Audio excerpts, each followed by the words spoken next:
કોઈપણ જાતની પૂરતી તપાસ કે પૂર્વ આયોજન વગર મોટા ઉપાડે રખડતા કૂતરા પકડવા નીકળેલી કલોલ નગરપાલિકાની ટીમનો ધબડકો થયો છે.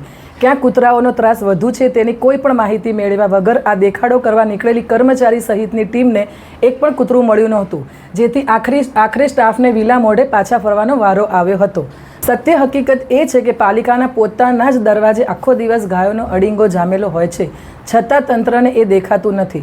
સૂત્રોના જણાવ્યા મુજબ તાજેતરમાં પાલિકાના જ એક અધિકારી રસ્તા પર ચાલતા જતા હતા ત્યારે રખડતા કૂતરાની અડફેટે આવી ગયા હતા અને એમણે હાથે પાટો બાંધીને ફરજ નિભાવવી પડી હતી. હવે કલોલની પ્રજા અણીદાર સવાલ પૂછી રહી છે કે જ્યારે પાલિકાના પોતાના જ અધિકારીઓ અડફેટે ચડી રહ્યા હતા ત્યારે આ કૂતરા ઢોર પકડવાવાળી ટીમ ક્યાં સૂતી હતી?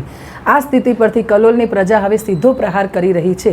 પ્રજાની જેન્યુઅન ફરિયાદો તો ઉકલાતી નથી અને લોકોની વાતોમાં આવી જઈને પૂરતી તપાસ કર્યા વગર પાલિકા કામ કરશે તો આવો જ ફિયાસ્કો થવાનો.